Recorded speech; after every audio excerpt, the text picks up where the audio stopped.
Hello and welcome to a review of HG called Kamen Hibiki. Hibiki. Here's a fun picture here. All 6 kinds, just 6 and up.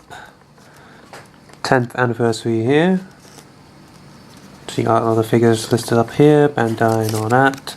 On the back, there's a Kamen Rider advert for, I think, digital grade. No, I don't know. Some advert on the back. Warnings, no age here.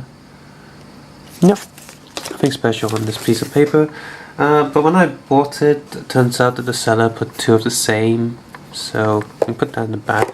So let's look at Hibiki first in his normal form.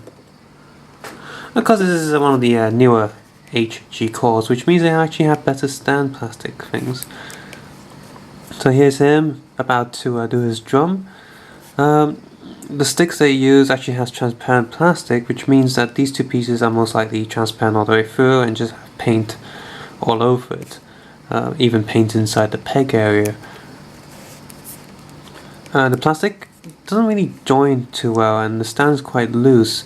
If you look on the back, you can see there's a lot of butt cracks, and I can't really push them in that well. Tramp stands on the back here as well, and molding injection dots. His transformation tool does come off the belt, so does these discs, which is useful for me maybe. Not really any movement anywhere. His arms can move a little bit, and again his arms doesn't really peg all the way in, so got a little line there. I don't know, both of them have the same issue, so I imagine that all of the Hibikis that you buy will have this issue.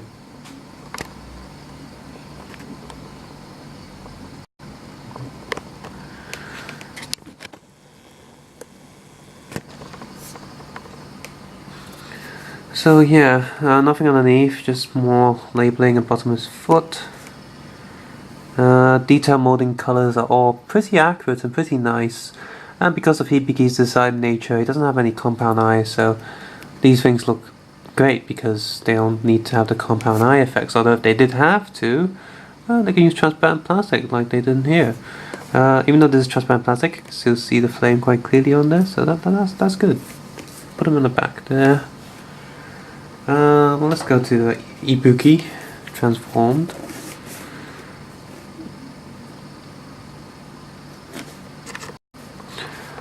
And of course, because he's got the weapon tool out, his buckle is not there, it's on there. Again, his transformation tool and discs do come off. I think the discs are the same mold. The legs are also similar mold because they have the same patterns and everything. Again, the helmet looks really good, and the detail in the little patterns up on top of the helmet are also really sharp. The gun detail is really sharp, the paint is pretty nice, although that should be hollow, and of course, because this is more plastic and it's cheap, it doesn't have all those hollowed out cuts. Although the gun is a separate piece that can come off, so that's great for me to make Hibiki's gun. There's a little bit of rotation on the arms, which is great for kids, I guess.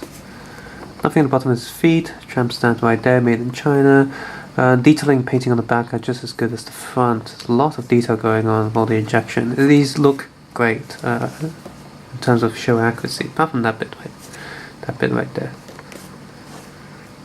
Now let's look at Hibiki-san without transformation.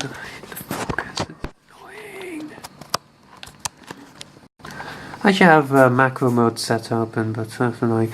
Look at the bottom here, his legs are actually just 2 peg pieces that peg into this solid chunk of his jacket coat. Transformation has a silver paint there, the detail is a bit smudged here, so it's not that sharp. His face looks, he's got the same hairstyle, but it just doesn't look like him. It looks like, well, someone else trying to be him. Tramp stud on the back, nothing special here, it's just single colour and hair.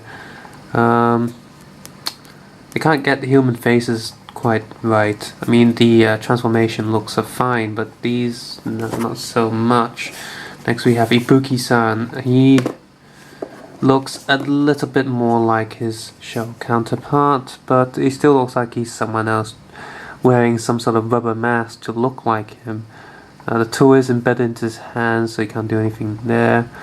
It does have some discs there, but again, it's a solid piece. There's a little bit of movement there, him stabbing his own eye.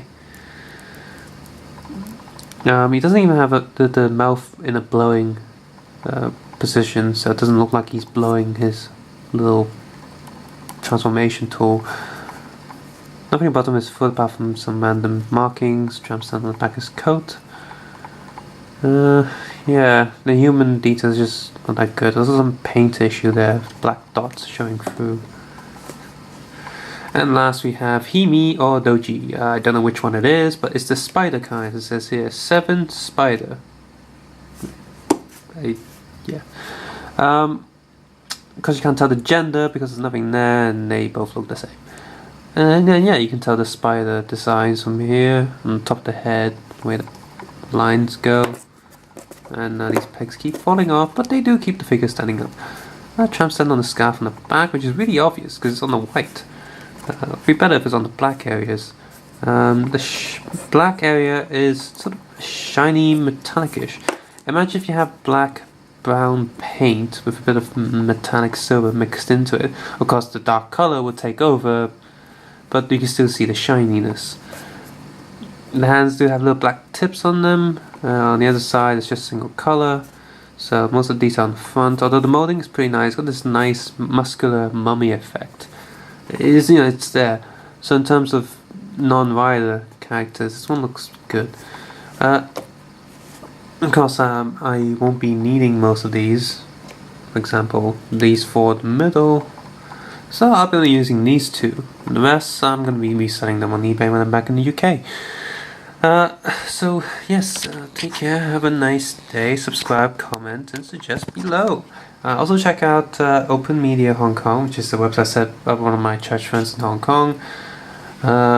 It's not about church stuff, it's if you're someone from Hong Kong likes to hear people rant about the government, politics, video games, movies, and a lot of other stuff, check out the site.